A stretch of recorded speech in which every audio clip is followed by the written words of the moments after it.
Salam saudara sekalian. Wow, ini Paskah kok. Mari kita yang bertelinga hendaklah mendengar. Salam. Saya ingin menyampaikan selamat beribadah dengan sukacita. Hari ini adalah hari Paskah kebangkitan Yesus. Paskah bukan sekedar kenangan.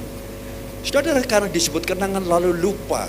Lebih ingat pada waktu Natal, lebih ingat pada waktu ulang tahun, dan ingin bersyukur kita datang ke gereja. Saudara, jangan lupakan bahwa kematian Yesus itu akan berlanjut membuahkan dengan kebangkitannya. Jadi kematiannya itu mempunyai kesinambungan atau berkaitan yang namanya kebangkitan. Tidak ada kebangkitan dalam Kristus kalau dia tidak mati lebih dulu. Saudara, di dalam Roma pasal yang keempat ayat 25 dikatakan Yesus telah menyerahkan dirinya, Yesus telah mati karena pelanggaran atau kejatuhan kita dalam dosa. Tetapi Yesus dibangkitkan untuk kebenaran kita. Jadi saudara, betapa pentingnya yang namanya kebangkitan Yesus Kristus. Seorang hamba Tuhan yang bernama John Stott, dia adalah seorang guru yang sangat baik. Dia disegani oleh bangsa dan negaranya. Dia tinggal di Inggris. Dia mengatakan, saudara, ketika kebangkitan Yesus ditiadakan, maka hancurlah yang namanya kekristenan. Kebangkitan itu sesungguhnya adalah menempatkan bagaimana kekristenan itu ada. Dan kata lain, inti kekristenan adalah kebangkitan. Jadi saudara, kalau pada waktu hidup kita ini tidak mengharapkan masa depan dalam Yesus, kita adalah orang-orang yang paling malang. Saudara, percaya enggak bahwa kita ini setelah mati ada kebangkitan?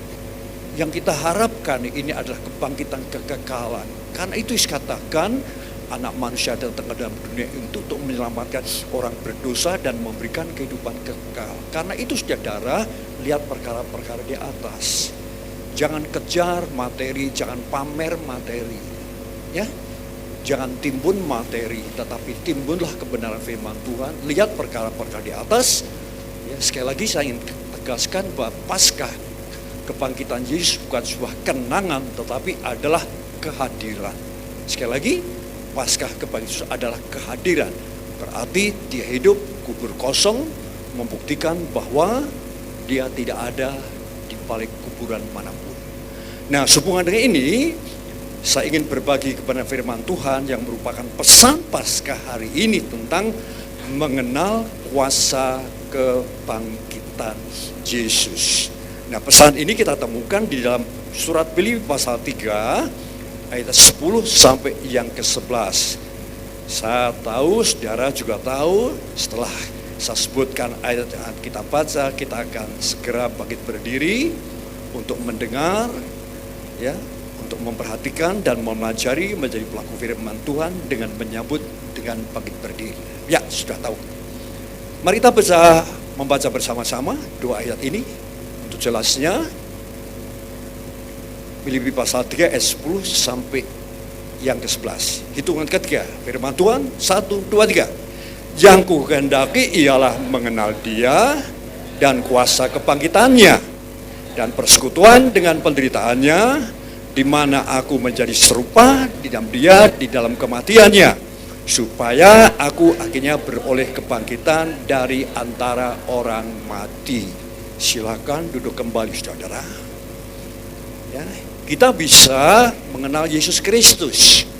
Kita bisa mengenal kuasa kebangkitannya, sekaligus kita bisa menikmati persekutuan hidup kita di dalam Yesus Kristus, sehingga kita ini diselaraskan, ya, diselaraskan seperti dengan kematian Yesus dan diselaraskan seperti dengan kebangkitan Yesus. Kan itu betul, ya. Bapak John Stott, biar sudah tua sekali, lebih dari 90 tahun. Ya. Saya suka dengan buku-bukunya. Ya, kalau kekristenan itu meniadakan kebangkitan, maka Kristen itu lumpuh dan hancur. Sudah dikasih Tuhan, ya, kalau kita mau mengenal Yesus, tentu kita juga akan mengenal kuasanya. Dan saudara, hidup kita ini akan selaras seperti apa yang telah Yesus lakukan. Saudara, menjadi orang Kristen harus mempunyai satu tanggung jawab. Jangan menyelaskan dengan keadaan kiri kanan. Jangan menyontoh gaya hidup orang dunia. Tetapi mari kita selaraskan hidup kita ini dengan apa yang telah Yesus lakukan. Dia mati dalam kebenaran, ya. Dia bangkit juga dalam kebenaran. Kuasa atau dunamis. Ya, ketika kita memberitakan Injil, melayani, kita diberikan kuasa yang namanya exousia. Pak polisi bilang, stop. Itu stop. Lampu merah, stop. Ya, lampu hijau, stop. Tapi lampu merah jalan. Lampu hijau berhenti. Itu adalah exousia. Tetapi saudara, kalau kita bisa bekerja layani Tuhan hari ini, itu adalah dunamis. Kalau kita mau tinggalkan dosa, kalau kita mau maju, itu adalah kuasa dinamis. Dan untuk hal ini saudara, kita perlu mengalami yang namanya kuasa kebangkitan. Ada energi kekal, ada energi yang tidak terbatas. Maka saya katakan kebangkitan Yesus tidak dibatasi kemarin, tetapi kebangkitan Yesus berlaku sampai hari ini. Maka saudara, kebangkitan itu memberikan kehidupan yang berkelanjutan. Saudara, marilah hari ini ya ada kesatuan yang harus kita perhatikan. Yesus mati diserahkan karena kejatuhan kita dalam dosa. Tetapi kebangkitan untuk membebaskan kita dari cengkeraman dosa, itu yang namanya keselamatan atau pembenaran. Saudara, sekali lagi, Paskah bukan kenangan, tapi Paskah adalah kehadiran. Jadi kalau sudah dalam kesusahan, masih ada Yesus yang itu. Seberapa banyak yang punya masalah, angkat tangan. Oh. Siapa yang banyak masalah yang susah dihadapi, angkat tangan. Tapi mereka katakan, banyak masalah, itu aku punya. Tapi satu hal, aku punya Tuhan. Katakan, aku punya Tuhan. Tuhan yang hidup. Semua nabi ada kuburannya. Semua nabi habis kuasanya. Pemimpin dunia Mao Zedong yang galak, mati. Idi Amin yang liar, mati. Hitler yang sadis, mati. Betul gak ini? Ya. Nah itu bagaimana? Engkau yang ada di Korea Utara, sebentar mati. Setuju? Setuju ya? Kim Jong-un, dia pasti mati. Tetapi Yesus, memang dia telah mati, tapi sekali dia bangkit, dan dia tidak akan pernah mati. Kebangkitannya membuktikan dia adalah anak Allah. Dia yang punya surga. Saudara kasih Tuhan, kebangkitan Yesus dari kematian adalah sangat penting dalam iman kita. Kebangkitan Yesus ini sesungguhnya adalah keselamatan yang akan diwujudkan, yang kita nyatakan pada akhir hidup kita. Hidup bukan sebatas kita berkeliaran di dunia ini, mengembara, mencari identitas diri. Hidup tidak sebatas seliang kubur yang sepetak itu. Tetapi di balik kematian itu akan ada yang namanya satu kemenangan hidup bersama-sama dengan Tuhan. Nah saudara, kebenaran firman Tuhan hari ini mari kita lihat. Kita baca. Saya akan bacakan saya bacakan bagi kita sekalian. 1 Korintus pasal 15 ayat 14 sampai 17. Ayo perhatikan. Buka Alkitab, catat. Supaya kita tahu mengapa pentingnya mengenal kuasa kebangkitan Yesus. Inilah firman Tuhan.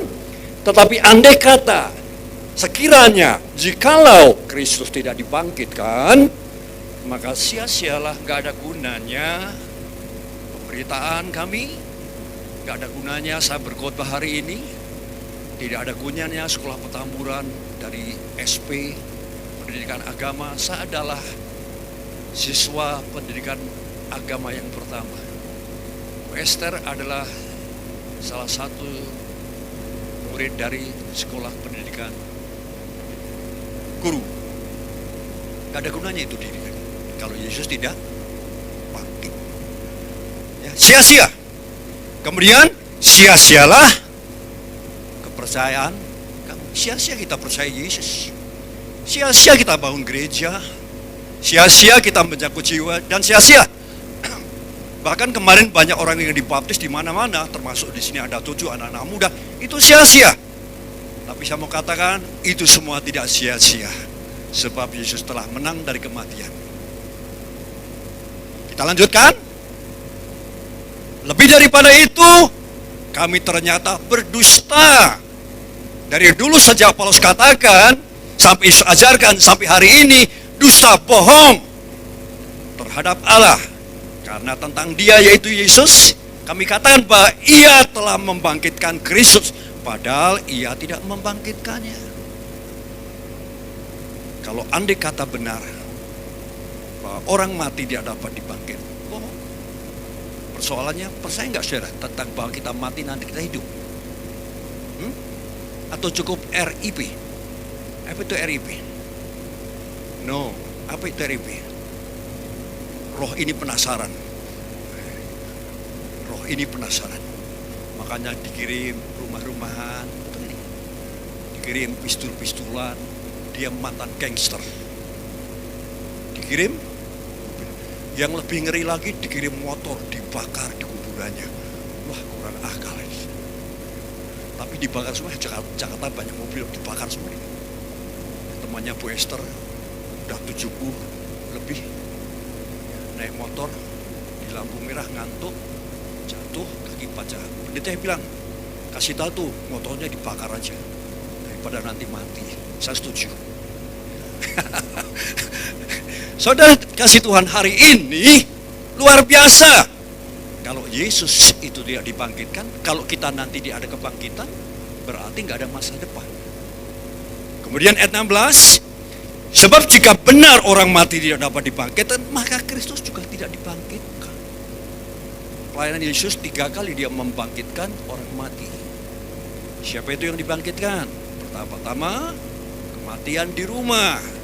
Putri, anak seorang pemuka agama, yaitu Yairus. Talita kumi, hei anak perempuan, kau kuberikan kesempatan bangkit kembali. Apa artinya? Nabi mana yang dapat membangkitkan orang mati? Labanya. Kematian ada di rumah. Lalu di tengah jalan di kota Naim, kota yang sungguh-sungguh mencekam, kota zombie yang ada di Kensington, itu banyak orang mati di perjalanan. Dan Yesus berkata, hai anak muda, bangkit. Kematian di perjalanan. Hati-hati, di perjalanan ada kematian. Mazmur berkata, maut sejengkal dengan tangan kita. Dan yang terakhir, 4 hari. Kematian betul-betul, udah 4 hari. Hanya dibalsam akan bertahan itu tubuh. Tapi tanpa usaha itu lumer 4 hari. Tapi dikatakan, hei Lazarus, keluarlah engkau. Kenapa dikatakan Lazarus? Kalau dalam kubur dibuka, hei, keluar. Semua orang mati keluar. Tapi hanya satu yang dipanggil, itu Lazarus. Dan kenapa Lazarus keluar? Sudah tahu jawabannya. Sebab Lazarus mendengar. Jelas? Sebab Lazarus tidak budak. Coba kalau seperti itu. Kalau dia budak, dia tetap ganggu. Banyak orang yang budak gak mau dengar kepada firman Tuhan. Yesus bangkit. Dia punya kuasa. Maka dia berkata, segala kuasa baik di surga dan di bumi, Oe punya, kata Yesus. Ada yang sakit, terima kesembuhan. Ada yang susah, terima pertolongan. Ada yang hidup dalam ketakutan, jangan bunuh diri. Cari Tuhan. Dia bangkit mengalahkan maut. Kemudian kita baca ayat yang ke-17. Dan jika Kristus tidak dibangkitkan, jika tidak ada kebangkitan yang dialami, maka sia-sialah imanku. Saya nggak perlu jadi hamba Tuhan, saya nggak perlu berdoa. Yang saya perlukan adalah yuk makan, minum, plus turu. Tahu turu? Payung tahu gak? Ada spring bed namanya turu. Tahu turu? You know turu? Bobo. Tidur, makan, minum. Tidur, makan, minum. Sesudah itu, matilah oi. Artinya apa? Hidup tanpa tujuan. Pastikan hidupmu ada tujuan. Hidup bukan senang-senang. Hidup bukan cari nama. Hidup bukan cari ini, cari itu. Tapi hidup adalah anugerah yang kita jalani. Saudara, bagaimana kita bisa menemukan kebenaran ini? Jika ia tidak dibangkitkan, berarti tidak ada masa depan yang jelas. Tidak ada pengharapan yang sejati. Hanya mengejar yang namanya bayangan yang tidak pernah dapat kita raih. Jika tidak ada kebangkitan, maka prinsip-prinsip hidup kita adalah mari bubuk, makan, minum, lalu mati. Cari duit, capek, berantem, mati. Setan tepuk tangan. Ore, did what I want, kata setan. Get what I want. Itu yang inginkan, kata setan. Tapi katakan, aku telah bangkit. Jangan mencari aku di antara orang yang mati. Katakan, jangan mencari Yesus di antara yang benda-benda itu mati. Dia hidup. Carilah Yesus. Carilah Tuhan, kata para nabi. Maka engkau akan, jangan cari Gilgal, jangan cari Betel, tapi carilah Tuhan. Nah saudara, dari kebenaran firman Tuhan ini, kebangkitan kematian itu mengalahkan maut. Mengalahkan maut. Dia adalah ciptaan Allah yang sulung, yang bangkit dengan sendirinya. Dia mengalahkan dosa, dia mengalahkan setan. Karena itu saudara, sadarlah menjadi orang Kristen, katakan, saya bisa mengenal Yesus. Saya bisa mengenal kuasa kebangkitannya. Saya bisa bersekutu dengan dia sehingga aku diselaraskan dalam kematiannya, yang olehnya aku bisa menjadi serupa dengan dia. Oh, luar biasa. Saudara, inilah berkat-berkat yang Tuhan berikan. Kata mengalami itu adalah satu pemahaman yang saya gumuli. Mengenal dalam bahasa Yunani gnosko, bukan pengetahuan intelektual, tapi pengalaman secara pribadi. Bukan pengetahuan yang bisa dikenang-kenang dan diingat dan dipelajari, tapi pengalaman yang dapat dirasakan. Secara kata mengenal artinya adalah perjumpaan secara pribadi. Saudara, temukanlah Yesus dalam gereja ini. Temukan Yesus dalam sekolahmu, sehingga kau berhasil dan menjadi kebaikan yang luar biasa dan kemuliaan bagi Tuhan. Sesulit apapun, temukan Yesus dalam kehidupanmu. Jangan menyimpang ke kiri ke kanan. Jangan pernah berhenti kesetiaan dan kegiatan. Keyakinanmu harus didasarkan pada pengenalan. Mengenal artinya mengalami. Musa berkata, Tuhan ajar aku mengenal Engkau. Doa itu mengacu kepada yang saya maksudkan. Tuhan, aku perlu mengalami Engkau. Kau mengalami kesusahan, alami Tuhan. Kau mengalami banyak kesalahan, alami Tuhan. Sepanjang banyak persoalan kau bisa kecewa. Tapi dengan kebangkitan Yesus, menjadikan sebuah katakan ada jaminan. Bukan BPJS, harus antri, harus ini dan itu. Tapi jaminan yang sempurna ada dalam Yesus. Jaminan dalam kejatuhan kita sehingga kita bangkit kembali, itu ada pada pengorbanan dan kematian. Kalau kita bisa sampai ke surga, sampai menang, sampai kuat, itu adalah jaminan dalam kebangkitan. Dan itu saudara, mari kita akan bahas yang pertama. Untuk menemukan jaminan seperti apa? Pertama, pentingnya hidup dan tubuh yang kita hidupi. Kita hidup itu penting. Hidup penting enggak? Penting cari duit atau penting hidup? Penting pakai jam atau penting hidup? Penting pakai jas atau penting dan tubuh kita sehat? Kebangkitan Yesus memberikan jaminan yang namanya hidup dan tubuh kita ini kita hidup untuk memuliakan Tuhan. Catat baik-baik. Bukan untuk pamer. Saya pakai jas. Bukan saya bilang, oh supaya enggak. Saya berikan yang terbaik kepada Tuhan. Dikatakan, engkau telah ditebus, diselamatkan oleh darah Yesus. Muliakan Tuhan dengan tubuhmu. Ada alasan sudah nggak boleh ngerokok. Berapa batang sudah bakar. Sudah lupa biaya sekolah anak. Masih nunggak lagi. Berapa banyak sudah beli ini beli itu. Tapi saudara tidak pernah memperhatikan bagaimana masa depan rumah tangga keluarga. Betapa pentingnya tubuh kita ini. Kebangkitan Yesus berarti ada tubuh yang dibangkitkan. Tubuh yang diubah. Saya kasih tahu. Kalau saudara melihat temanmu bibirnya sumbing, jangan dia ledek. Kalau dia percaya Yesus, melayani Tuhan dengan keberadaannya, nanti kalau Yesus datang dia mati, gak sumbing lagi. Matanya pisak. Sehingga, oh matanya pisak, sudah ledek tuh. Tapi kalau menerima Yesus satu kali dia akan diubah. Dia gak cacat celah. Artinya apa saudara? Ada jaminan bahwa tubuh kita ini bisa menjadi kebaikan dan kemuliaan Tuhan. Mari kita perhatikan di dalam 1 Korintus pasal 6 ayat 19. Yuk kita baca sama-sama. 1 Korintus pasal 6 ayat 19. Sudah kita temukan? Ya. 1, 2, 3.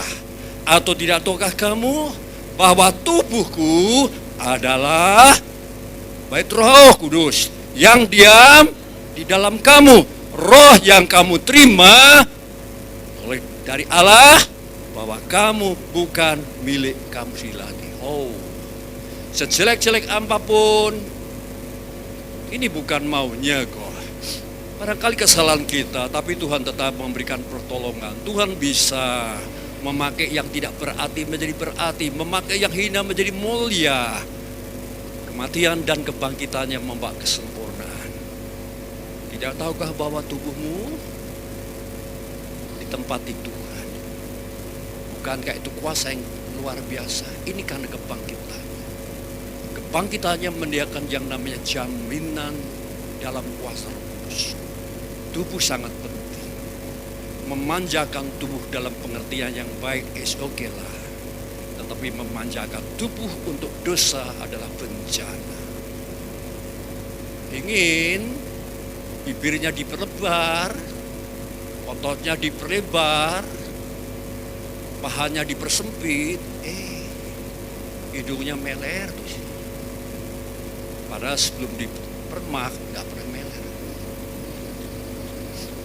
Saya ini kalau ketawakan,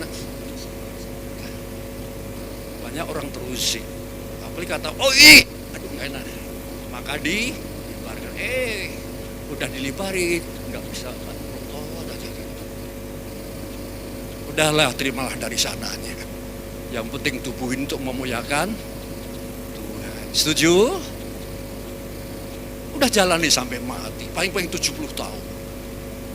Dan juga banyak yang mudah-mudah mati kok, kenapa kita pikirin sih? Tapi yang penting tubuh kita ini dipakai Tuhan. Kata, betul nggak dipakai Tuhan? Ada Roh Kudus yang memberi penghiburan kekuatan. Apa artinya? Kebangkitan Yesus ada jaminan bahwa hidup kita ini menjadi berarti untuk dijalani. Tubuh harus dijaga. Tubuh harus dipersembahkan kepada Tuhan. Roma pasal 11 ayat 1. Demi kemurahan Tuhan, atas dasar kemurahan Tuhan, persembahkan, berikan tubuhmu ini untuk kemuliaan Tuhan. Wow. Saudara, ini dasarnya adalah jaminan dalam kebangkitan Kristus. Apa yang pertama? Jaminan yang kita temukan dalam mengenal kuasa kebangkitannya. Betapa pentingnya hidup dan tubuh yang kita hidup ini. Ya Pak Gideon? Kita perlu ke gereja. Siapa yang punya mobil? Angkat tangan. Yang punya mobil. Dari punya mobil. Jangan ada dusta di antara kita. Enggak sombong. Aku punya dusta, tapi saya jual. Buat bayar rumah, saya jual. Banyak di Jakarta enggak punya rumah, mobil, nyusahin orang lain. Tapi punya rumah, enggak punya mobil. Mana pilih? Sekarang rumah mahal. Andai kata enggak punya, masih ada rumah di masa depan. Menteng Pulo, Pondok Kelapa, Pondok Rangon, bukan tempat peristirahatan yang terakhir, sementara. Saudara, harus kita jalani hidup ini. Nikmati berkat dalam kemenangan. Amin. Nikmati, gak usah stres. Ternyata orang yang banyak duit lebih stres dan cepat mati kok. Ada jaminan dalam kebahagiaan. Nikmati. Tuhan ini hidup. Tuhan ini tubuh. Waktu sakit. Ya, tadi saya belum. Coba saya punya mobil. Awan, coba. Kapan kau servis? 10 tahun kemudian baru kau servis. Setuju? Pak Ardiles demi nama Irit. Lalu mobil kita servis. Belinya tahun 2000, kita servis 2008 gitu. Gimana?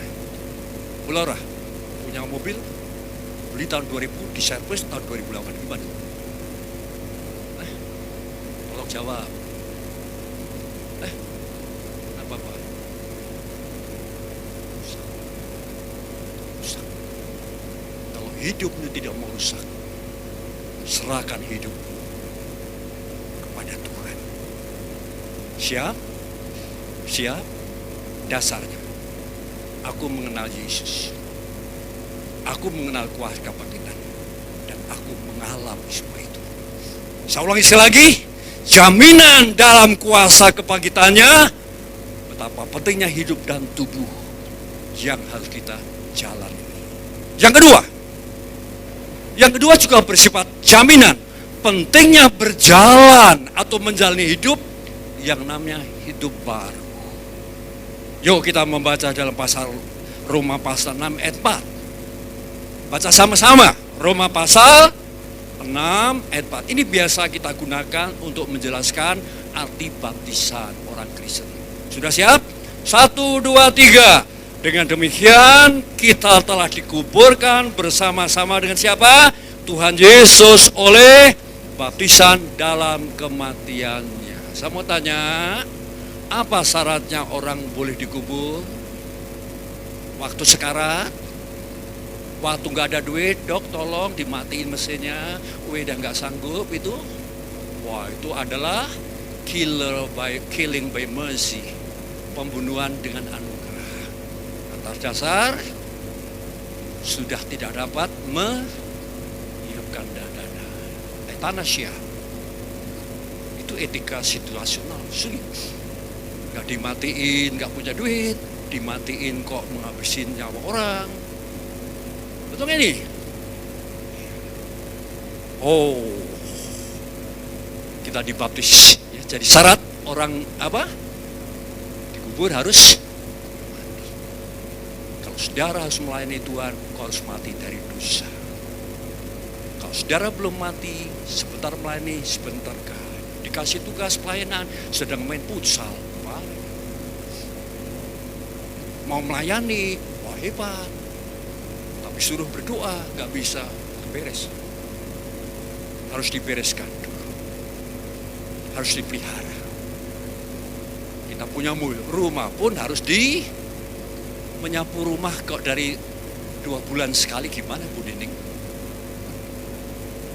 Tolong jawab. Cuci baju sebulan sekali. Bayangkan, khusus kan? Mana khusus kan? Nyuci baju spray sebulan sekali. Apa yang ibu katakan? Bau. Katakan, saya sedap, saya manis, saya harum, sebab saya mengalami kuasa kebangkitan Yesus.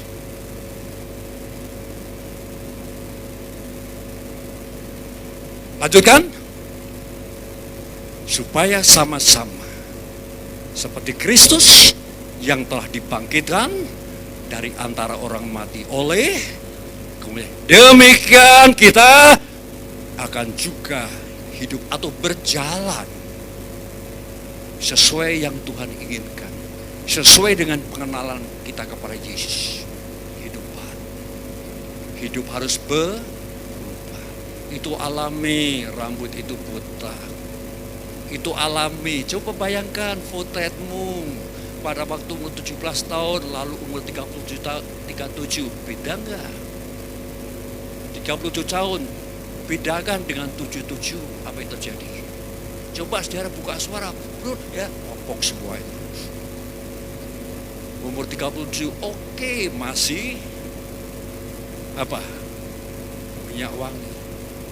Menjelang 60 bahkan 50. Minyak kayu putih yang dia pakai.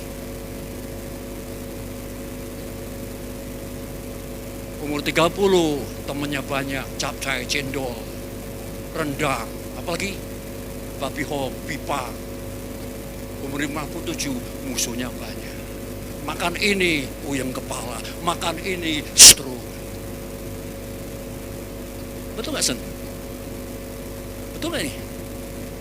Itulah hidup. Tapi katakan, sama hidup. Katakan, sama hidup.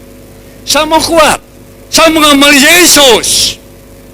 Sama mengalami Yesus dalam hidup kita. Artinya apa? Berubah.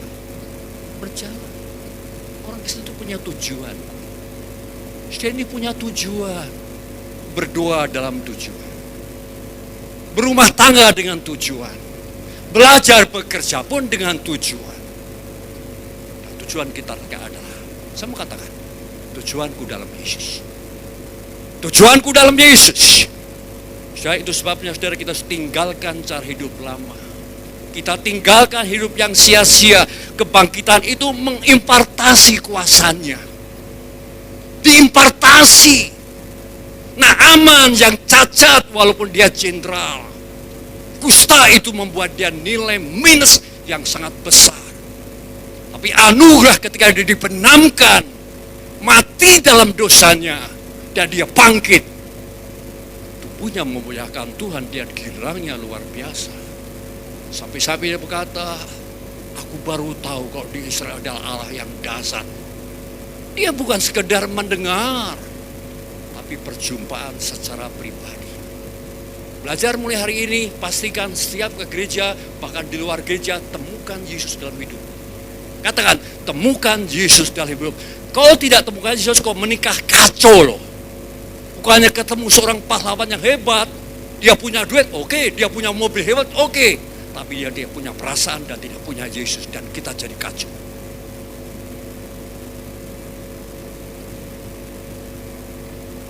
Impartasi dalam kuasa kebangkitannya.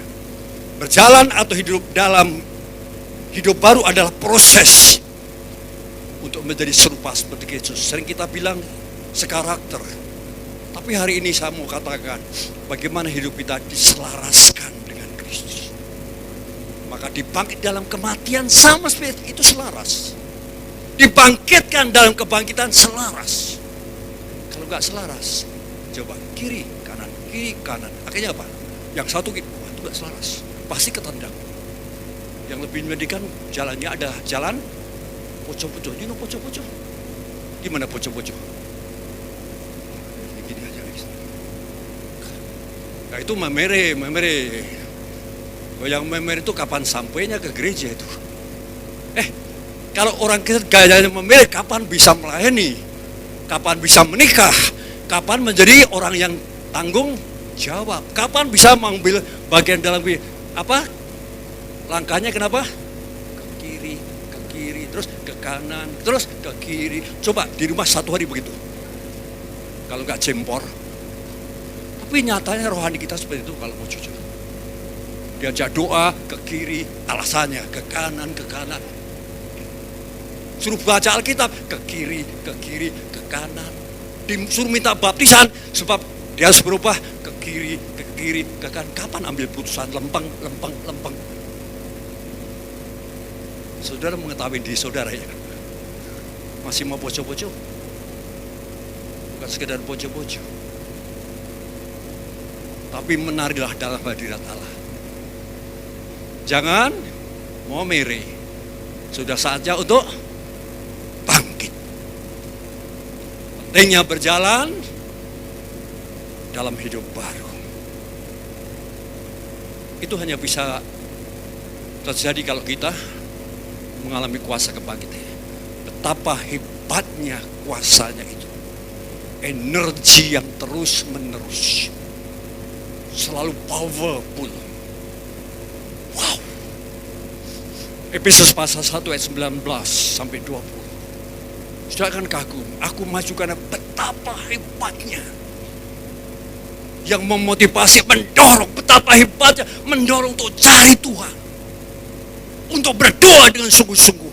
Untuk melayani. Untuk menang atas kuasa dosa.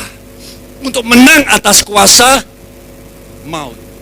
Untuk menang atas kuasa setan. Paulus berkata dalam 1 Korintus pasal 15 ayat menjelang ayat 50, terpujilah Yesus yang memberikan kemenangan. Saudara berubah karena menang. Saudara tetap dalam dosa sebab saudara kalah. Saudara konspirasi dengan dosa dan saudara kompromi dengan dosa sebab saudara kalah. Dan saudara tidak akan pernah maju. Hanya treadmill. Tapi mari kita berjalan dengan Tuhan. Amin. Selaraskan hidupmu. Bukan menurut kiri kanan dia punya ini punya itu. Tapi selaraskan iman dan kehidupanmu melangkah ke depan. Seperti Yesus yang telah korbankan dirinya. Dan seperti Yesus yang telah bangkit dari kematian. Ya, betapa hebatnya. Ayat 9:20. Di mana letak kehebatan itu tertaruh? Apa dasar di mana terletak munculnya energi ilahi ini, energi kekal, dinamis yang dikerjakannya. Ada tangan yang mengerjakan. Kau sakit, ada tangan yang menjamah. Dokter bisa salah diagnosa. Dokter dan tim medis bisa salah bahwa guntingnya ada di perut lalu dijahit. Kok begitu perdarahan? Ternyata ada dijahit. Bisa sobek. Saya pernah mengalami operasi hernia. Saya angkat gendong, jebol saya. Lalu laparoskopi, ya sampai hari ini. Dalam Kristus dengan memberikan yang dia, wow, kebangkitannya itu memberikan daya yang luar biasa. Kehadiran Yesus penting dalam hidup saudara. Kau bisa ditinggalkan orang yang dikasihi. Kau bisa kehilangan sesuatu yang kau anggap berarti. Dan itu masalah besar. Banyak orang kecewa dan frustrasi. Tapi percayalah. Mengenal Yesus. Mengalami kuasanya. Itu yang membuat engkau eksis di tengah-tengah krisis. Haleluya. Maju. Semangat. Yang terakhir. Baik, kita runut yang pertama-tama ada jaminan kuasa kebangkitan yang kita alami ini menjadi pentingnya tubuh dan hidup kita yang kita hidupi. Pentingnya kita untuk tetap berjalan dalam hidup baru, proses kekudusan. Yang terakhir, dalam kebangkitan Yesus mengingatkan, dalam hidup ini, dalam mati ini, dan dalam setelah kematian, Yesus menyertai kita. Saudara masih dalam penyertaan Tuhan? Saya yakin kesusahan dalam penyertaan Tuhan. Saya yakin beban masalahmu berat dalam penyertaan Tuhan. Kalau enggak kita hancur.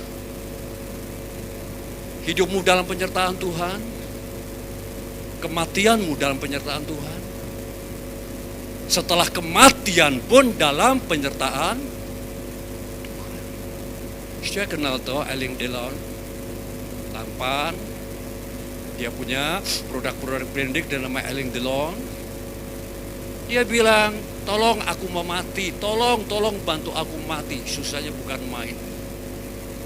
Saudara, mati bukan urusan orang lain.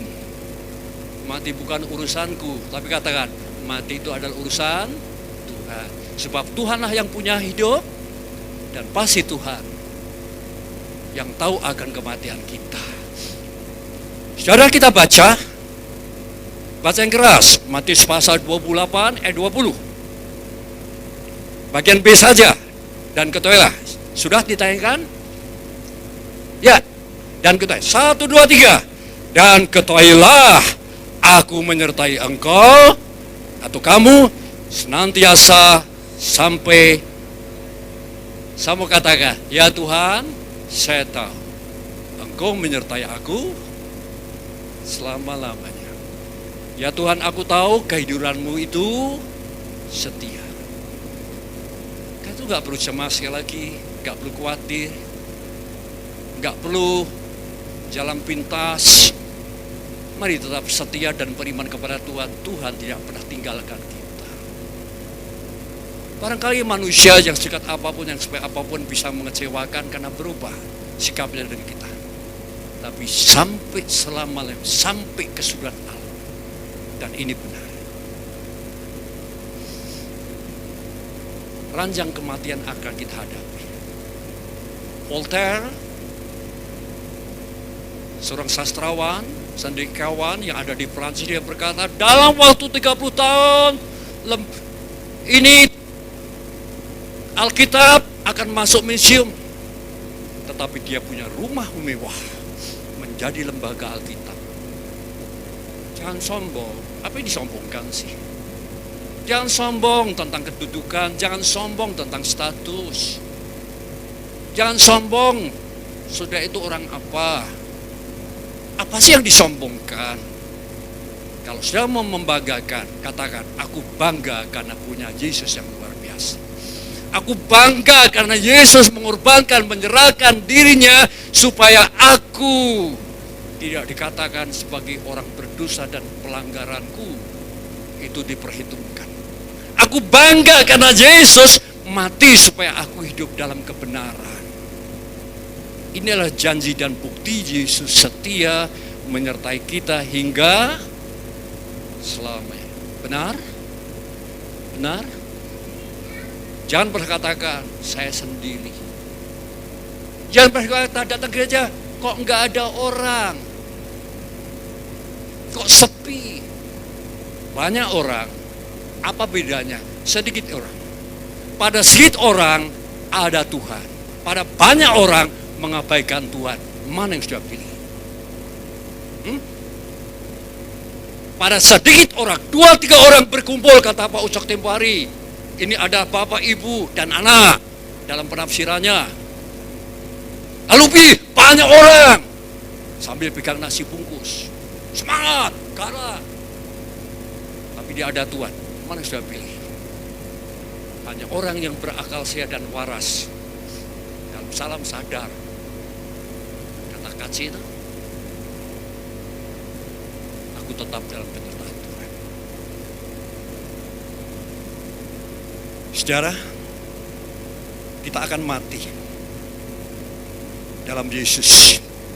Kita akan dibangkitkan bersama-sama dengan Yesus. Ditabur dalam kelemahan. Tahu? Saya lemah. Memang, saya ditabur. Jangan menyombongkan kesehatanmu. Kalau sampai hari ini kita masih kuat, kalau sampai umur 70 kuat, sedangkan yang di bawah tidak seperti yang kita alami. Tapi ingat, kita ditabur dalam kelemahan. Tapi kita akan dibangkitkan dalam kekuatan. Kita ditabur dalam kehinaan. Kita akan dibangkitkan dalam kemuliaan.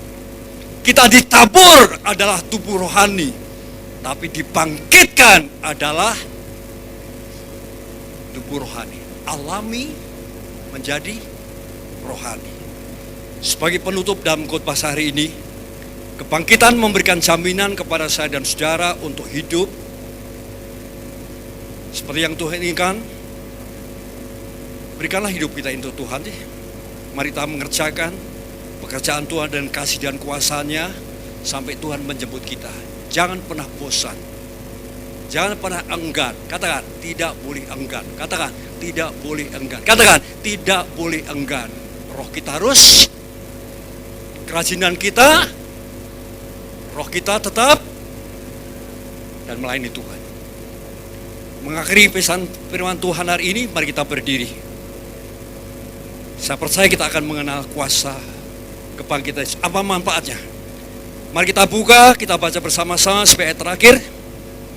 1 Korintus pasal 15 ayat 50 sampai 52, itu ayat yang terakhir. Kita baca sama-sama.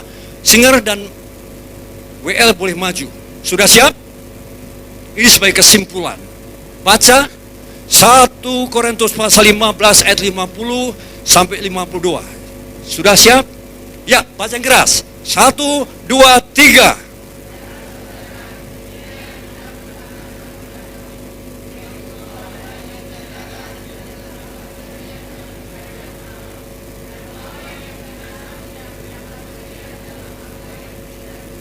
Stop, rumah saudara tidak akan dibawa ke surga. Dolar saudara yang diberangkas banyak yang akan dibawa. Ijazah saudara S1, S2 sampai S4, nanti tahun depan dari S4 barangkali nggak akan pernah dibawa. Setuju? Setuju? Lanjutkan.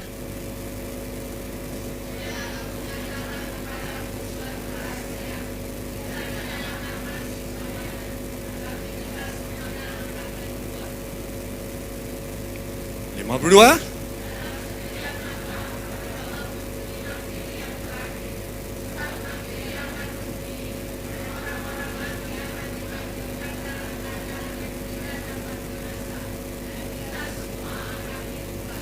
Karena itu, ketika kebangkitan Yesus dihapuskan dan kekristenan, maka kekristenan binasa dan sesat. Tapi kuasa kebangkitan yang kita alami dahsyat dan luar biasa. Katakan, dahsyat dan luar. Ulurkan tangan. Terima kuasa Tuhan. Terima kuasa Tuhan. Terima kuasa Tuhan. Mau diubah, mau diubah dalam nama Yesus. Katakan, Yesus kemuliaanmu, Yesus kemuliaanmu. Yesus kemuliaanmu.